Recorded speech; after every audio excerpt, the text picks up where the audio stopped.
So I gotta be honest, I haven't been this excited for a Samsung tablet considering the fact that I am an iPad owner. The Tab S8 along with the S22 is going to be unveiled on February the 9th, so definitely let me know if you're going to be picking up the Tab S8 or maybe one of the S22 phones. So what do I think about it being an iPad owner? Well, first of all, I really like that they come with the S Pen. You don't need to go out and spend money to buy your very own S Pen like you do with the iPad Pro. Apple Pencil 2 is $130. Now it is confirmed that every spec of the S8 will come with the S Pen, but if you guys want that brand new fully improved S Pen with a latency of 2.4 milliseconds, which is crazy, only the S8 Ultra tablet will have it. If you guys are going to be getting the S8 or the S8 Plus, that'll come with the older S Pen, which has a latency of 9 milliseconds, which is still very good because that's the latency that the Apple Pencil 2 uses. So either way, no matter which direction you go, you are going to be getting an amazing drawing and writing experience, but the best experience will be from that Tab S8 Ultra. Another thing I'm excited for as an iPad owner is the fact that depending on which size tablet you get, if you get the S8 Plus or the S8 Ultra, and you also get the keyboard cases with Samsung, your keyboard case will have shortcuts for brightness and volume. Now, that may not seem like a big deal for a lot of people, but trust me, as an iPad owner and as a person that has a the Apple keyboard, the Magic keyboard, the one that looks like it's floating, you know, this kind of keyboard, guess what? There are no shortcuts on the keys to increase brightness or increase or decrease volume. That is all done through the screen itself. Is it a big deal? Not really, but it does get kind of annoying, especially at night. Now the smaller S8 tablet will not have those keys simply because the keyboard is just too small to fit those keys in. But again, if you get the Plus or the Ultra, you will have it. The Tab S8 Ultra is also coming with a display size that I have never used in my life as a tablet. 14.6 inches. Guys, that is bigger than my 14-inch MacBook Pro M1 or M1 Pro, whatever. The notch MacBook, right? We all know that by now. And I'm looking at it right now. I'm looking at the MacBook Pro, and it's a 14-inch display. And considering that the tablet will be bigger than this, yeah, man, that's going to be a massive tablet. I don't know how I feel about that. What do you guys think? Do you guys think a tablet should be 14.6 inches? Because, look, at the end of the day, you know, it should work on a desk with a keyboard, right? But it should also be comfortable to use in your hands because, after all, it is a tablet. Remember when Samsung made fun of Apple for having a notch? Well, it looks like the Tab S8 Ultra is also going to have a notch if we take a look at this photo that Samsung accidentally leaked. The reason is because there are two cameras. One is a wide camera, the other one is an ultra wide camera, and the purpose of the ultra wide camera is to kind of follow you around to make sure you're in frame when you're on video calls, similar to Apple, what Apple does with Center Stage. Now look, having a notch on a tablet is kind of odd, but I don't think it's as bad as people are thinking it is. Okay, so I agree, it's not the best. It looks kind of funky, but you also have to remember that notch is very tiny. It is smaller than the notch that is on the current iPhones.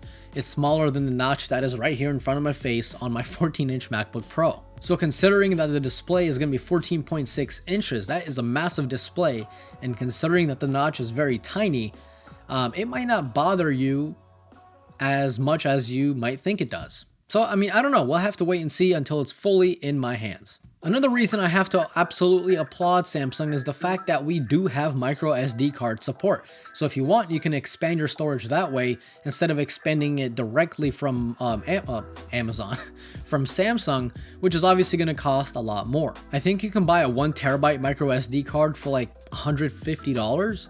I mean, that's insane. That's awesome. But don't get too happy because all three of the Tab S8 models will have standard 8 gigabytes of RAM, which is quite frustrating. If you guys want more RAM, you have to step up to not only the S8 Ultra, but you have to step up to the 512 gigabyte S8 Ultra, and then you will get 16 gigabytes of RAM. Call me crazy, but I think it would have been perfect for Samsung to put in base 12 gigabytes of RAM. I mean, 8 gigs RAM base for a tablet that size is kind of silly. It's even sillier when you realize that the S21 Ultra started with 12 gigabytes of RAM. Samsung, what's going on? Now the display is something I'm excited for as well. See, the S8 Plus and the S8 Ultra will both have an AMOLED display, which we all know what that is by now. The blacks are true black, the colors are very punchy. But there is a downside. AMOLED displays just don't get as bright as mini LED or LCD displays. So for example, on the 12.9-inch iPad, which does have that brand new mini LED technology, that can get as bright as 1600 nits when viewing HDR content. That's mind-blowing. That is very bright. But the S8 Ultra, since it has an AMOLED and AMOLEDs just cannot get as bright, it is only at 420 nits. Now don't get me wrong, that is still fairly bright and you will still be able to see it outside in direct sunlight. But when viewing HDR content, as we all know, the brighter a display is when viewing HDR, the better the HDR experience will be. And I think the minimum for HDR is 400 nits. So having 420 nits, you're basically at the bare minimum for HDR requirements. To get good HDR, you have to have around 600 nits, and to get the best possible amazing HDR experience, you kind of really should be looking for something over 1000 nits. But maybe Samsung will have some sort of trick up its sleeve. I don't know. I just hope HDR looks great because I do view basically a lot of HDR content. As for the battery, you are getting a massive 11,200 mAh capacity, and you charge that by using a 45 watt cable or brick that conveniently does not come in the box. I hope you guys sensed my sarcasm. Samsung, for the money you're charging, get us a charger in the box, please.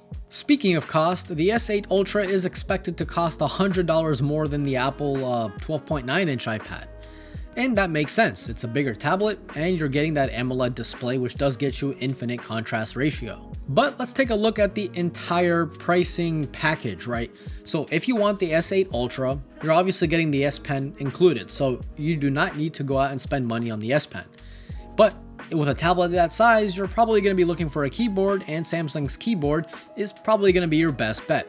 Now, unfortunately, finding a price for the 14.6-inch keyboard is impossible right now because Samsung doesn't have any. But if we take a look at the outgoing S7 keyboard, it costs $200, and the bigger S7 Plus keyboard is $30 more.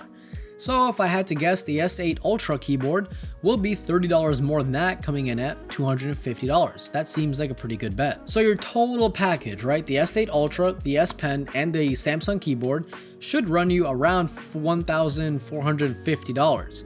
If we take a look at that same package with the iPad, since you do have to buy that Apple Pencil, and since the Apple keyboard is more expensive than Samsung's keyboard, you're going to be paying $1,577. So the difference is about $127, but don't forget, with the Tab S8 Ultra, you are getting expendable storage with the micro SD card, you are getting an AMOLED display, and you're also getting a display that is almost 2 inches bigger, and that's quite a significant differences that you're getting, all while saving $127. I don't know, man. I'm kind of on the fence, right? Because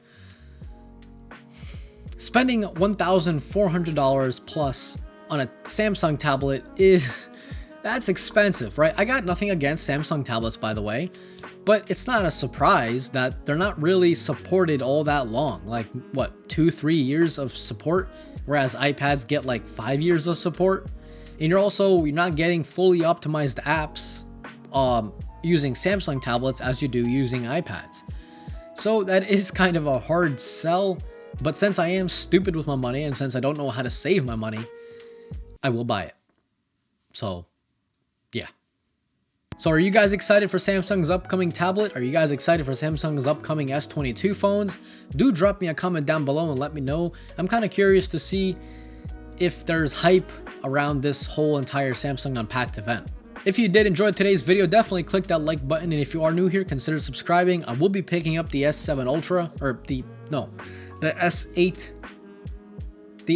Ultra, the Tab S8 Ultra, Jesus, and the S22 Ultra. I'm gonna be broke, but it's okay. A lot of videos coming, guys, and that's it. This was Mark from Mark's Tech. Adios.